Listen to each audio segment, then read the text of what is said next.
Hello everybody, welcome into the Let's Look Brad channel.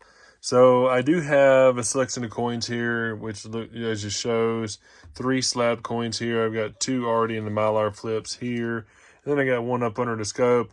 I'm going to put together an NGC submission. What's funny is I actually had a $50 with me. I thought was what was a variety and so forth and so on, but I'm guessing I randomly put a 50-cent piece or Kennedy in a sleeve and I didn't need it, so it was just 50 cents. There was nothing on it. Kind of funny. Anyhow, but I do have 2 more I'm going to put into it. It's actually being submitted to me. It's going to be a 1973D with the DDO, and then 1974 Denver with the DDO, and the whole thing, the whole obverse is doubled on there. But just want to let you know that. But I do have 3 slab coins here.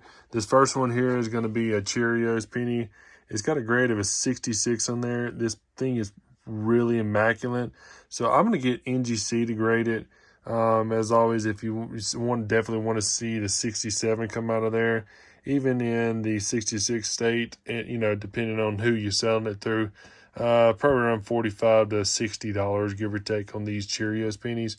Now, Cheerios pennies, if you haven't heard about them, in 2000, as it shows that the date, these pennies actually came in Cheerios boxes.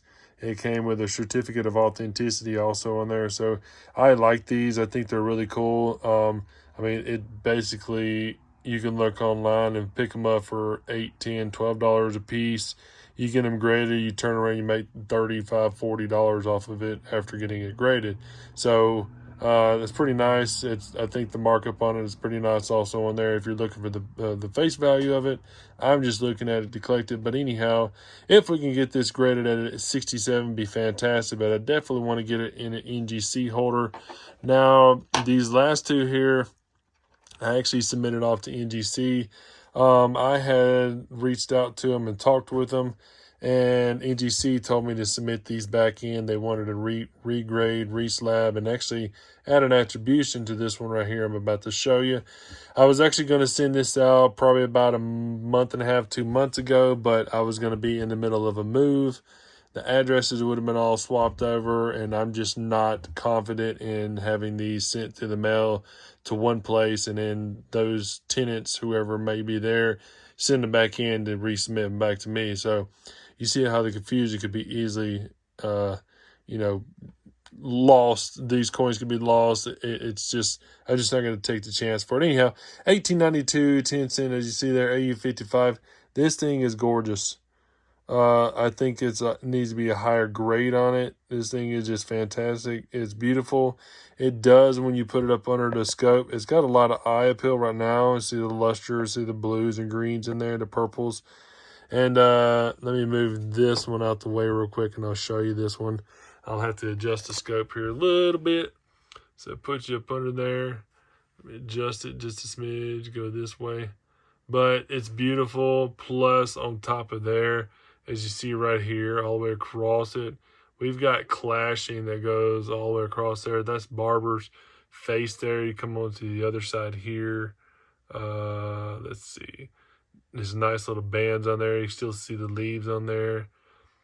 It's just a beautiful coin all in all. There's some more clashing right here coming through. The weak stalks and everything are still in there. You can still see 1 dime, no problem. Turn it over here to the obverse. It's upside down, but let's get you a little more focus. Yeah, right there. You can see the clashing coming through the backside of the head there. The bands, 1892. You see the clashing by the neck here. There's the wreath coming through there. The wreath by the mouth and nose coming across. This thing's beautiful. So I just think it could, if it would reach that AU58 state, it'd be nice. Like I said, I know it's just a smidge worn in, but this thing is gorgeous. So hopefully we get a higher grade on this one if I resubmit it back in. They said they wanted to check it out again. So that was good. That gives high hopes. And like I said, now that I've got a known address to send it directly to, definitely want to see if it'll get a little higher. And for those out there, I'm not positive. I've never, I guess, and I need to do a little more research, but I've never seen one that actually has die clash or something like that on there, heavy die clash. Or I want to say there's there's not an attribute, but a name that they give heavier die clashes. So I'm not sure, but y'all let me know if y'all have ever seen them on there that actually has die clash or something. Because I would like to get it on here if that could be an attribute. I just don't know. I'm still learning the rotations of cementing your coins in and getting the attributions on there. It'd be nice if it had different bands on there too, where the the date and all the information's at. If I can get different bands, that'd be great also. But this one here, you've probably seen quite a few times.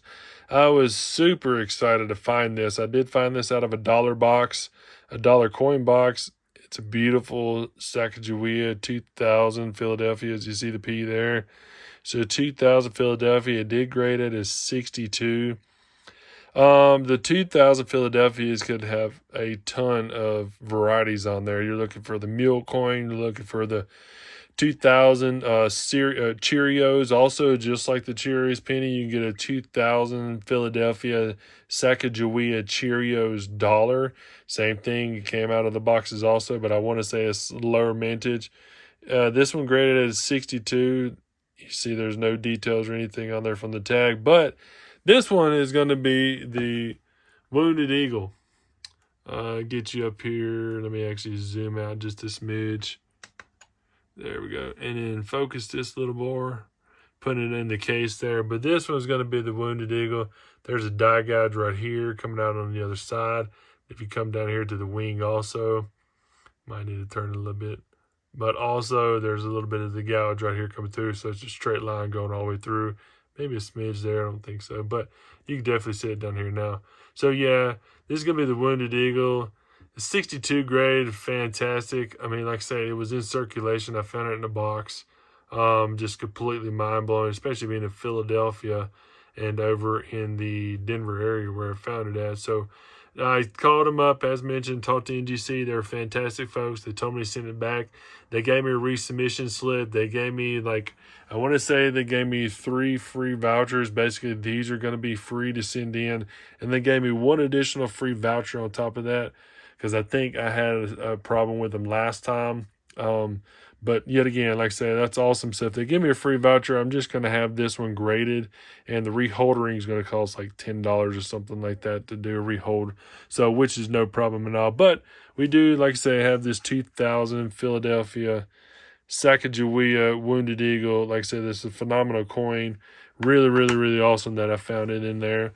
Let's move back over here to one I have up under the scope. Zoom it out, focus you in, flip it on over, show you the date real quick. We got a 1946 there, as you see. It's in pretty rough condition. The hairline's pretty much gone. It's not really too much like heavy gouges or anything like that in there. It's got some scratches from definite circulation. See there, the Monticello buildings. Never mind, there's a little bit of gouge there right there in the middle of the building. But yet again, it's perfectly fine. I'm not, like I said, not in it for the money-wise by no means. This right here is what I was going to submit it in for, because this right here, zoom me in, that is a D over D. Now, you see the smaller D that's actually below it. It's going to be a D over D. Now, there's a variety on... It's a 1946 D over D. I want to say there's 2 or 3 different varieties for it. But this one with that D like that, I don't think it's the... It could be the inverted. It's hard to say. I know the inverted sticks out a little more on the backside of that D. But that's a pretty nice example. And I really, really, really just want to get some of these error coins graded. The reason why I'm sending off the 73D, because it's got a really nice obverse doubling on there to 74 and 1974D, which is a big variety also. I found both of those in Nebraska. Both of them are obverse doubling DDOs, really nice, and I've shown them on the past few videos I had. I've had 2 or 3 videos I actually showed them in, because just over the moon about finding them. But yet again, like I said, that's going to be a D over D. That's really cool. Definitely going to get this one graded. Set this one off to the side. Move on over here to the more casual, more modern date coins.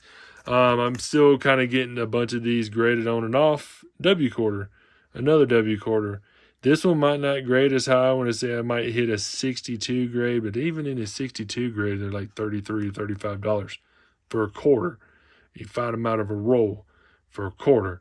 So if I send it off, get it slabbed, everything else, I'm still making $15 to $20 on top. These are a hot commodity. Also, if you're going to go online to sell them anywhere, like Mercari, OfferUp, eBay, or whatnot, people buy the W quarters graded a lot more than they will ungraded or raw, as you would call them. But another W quarter there, as you see, is the Salt River Bay, which I'm pretty excited because this would be like the 5th W quarter I've got graded. And I definitely want to do a submission. Every submission I do, I definitely want to put a W quarter in there. Just say I'm up to like probably 108 or 110 W quarters so far. But on to the big one, the really surprising one to me. I showed a video that I went to a gun show and actually found this. That 1875, it's worn down, looks like, but got a little bit of detail still, especially in the dress there and the sash in the back, stuff like that up underneath her arm. You can still see her face and her eyeballs, so that's a good indication. The date's still there, but this one is going to be the 20-cent piece, and you see cents right there, so 20 cents. The eagle still has some feathering left on it, but I'm not expecting this one. I'm expecting it to hit like a G4, maybe a 6th grade on there if possible, but pretty worn in.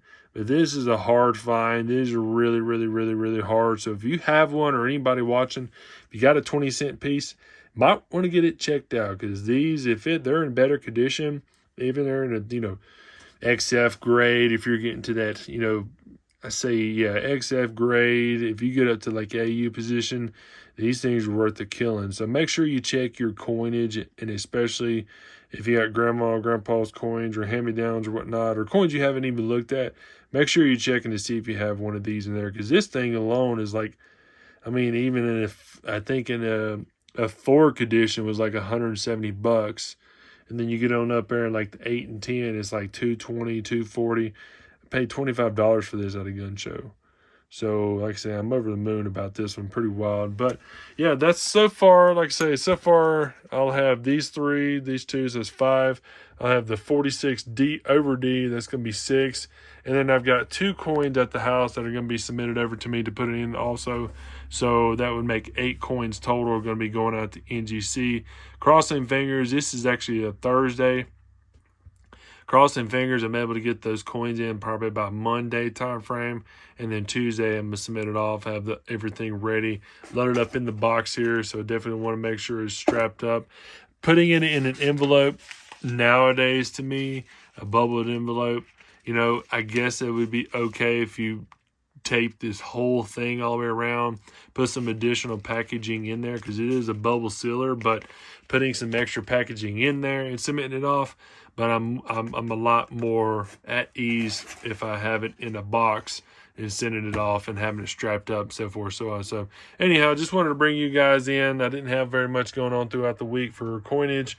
Like I say, it's been pretty tough being out here in the middle of Gillette, trying to find some banks to give me some coins. But I do have stuff coming. I do have some more, hopefully, crossing tomorrow, that I get out to Buffalo area, because it's going to be a short day, and check and see what those pawn shops and so forth so on have over there. Anyhow, hope y'all liked the video. Y'all make sure y'all subscribe if you haven't already. Helps me out. I love to see more folks on there. Y'all pop a comment. I would always love to talk to you guys and gals. And make sure you hit that thumbs up button. Y'all have a fantastic day.